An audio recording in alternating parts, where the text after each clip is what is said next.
In 1940, 1941, German long-range bombers were ranging out in the Atlantic and were bombing ships at will, and there was no defence. We didn't have enough aircraft carriers to provide each convoy with an aircraft carrier.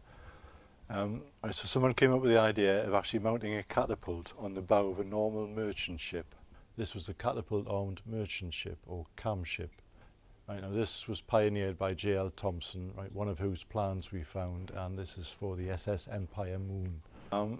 They put an 85-foot long catapult on the bow of the ship, and they used a Hawker Hurricane fighter. In order for that fighter to fly, it had to be doing 90 miles per hour. So it had 85 feet to go from 0 to 90 miles an hour.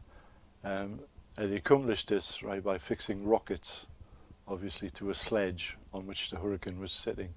Okay, once it was up, the intention was it would go and shoot down the German bomber, but then there was nowhere for it to land.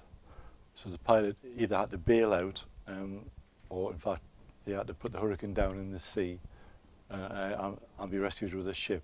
So it was in effect as a form of suicide weapon in a way. They built 35 of these ships, which were just a stopgap measure until the proper escort carriers and the merchant aircraft carriers came in. 14 of them were sunk, which shows the sort of environment they operated in. There were 8 combat launches of Hurricanes from these ships. They shot down 8 German bombers, but obviously they lost 8 Hurricanes at the same time, but only 1 pilot was lost. They only lasted about a year, and then the escort carriers and merchant aircraft carriers were brought into service. It was a stopgap measure, it was an emergency. It sounds crazy to us nowadays, but it worked at the time.